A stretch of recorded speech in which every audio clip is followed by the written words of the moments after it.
Kamanpur Lions club ఆధ్వర్యంలో కమాన్పూర్ గ్రామ పంచాయతీకి 100 వీధి లైట్ల బల్బులను అందించారు. గ్రామ కార్యదర్శి మారుతి లయన్స్ క్లబ్ అధ్యక్షులు సానా రామకృష్ణారెడ్డిని సంప్రదించగా వారు బల్బులను అందించారు. ఈ సందర్భంగా సానా రామకృష్ణారెడ్డి మాట్లాడారు. లయన్స్ క్లబ్ ఆధ్వర్యంలో ప్రజలకు ఉపయోగపడే కార్యక్రమాలు చేపట్టడం జరుగుతుందన్నారు. ఈ కార్యక్రమంలో లయన్స్ క్లబ్ ప్రధాన కార్యదర్శి నల్లవేలి శంకర్, సభ్యులు మచ్చగిరి రాము, జబ్బర్ ఖాన్, బండ సాయి శంకర్, బొజ్జ సాగర్, గ్రామ పంచాయతీ సిబ్బంది, మేడకొండ శ్రీనివాస్తో పాటుగా తదితరులు పాల్గొన్నారు.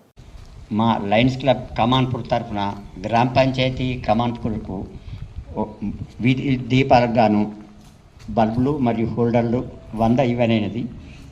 ఇట్టి సహకారానికి మా సభ్యులందరి సహకారంతో ఈనాటి ఈ గ్రామ పంచాయతీ బహుకరణ చేయడం జరిగింది. ఇది చాలా సంతోషం.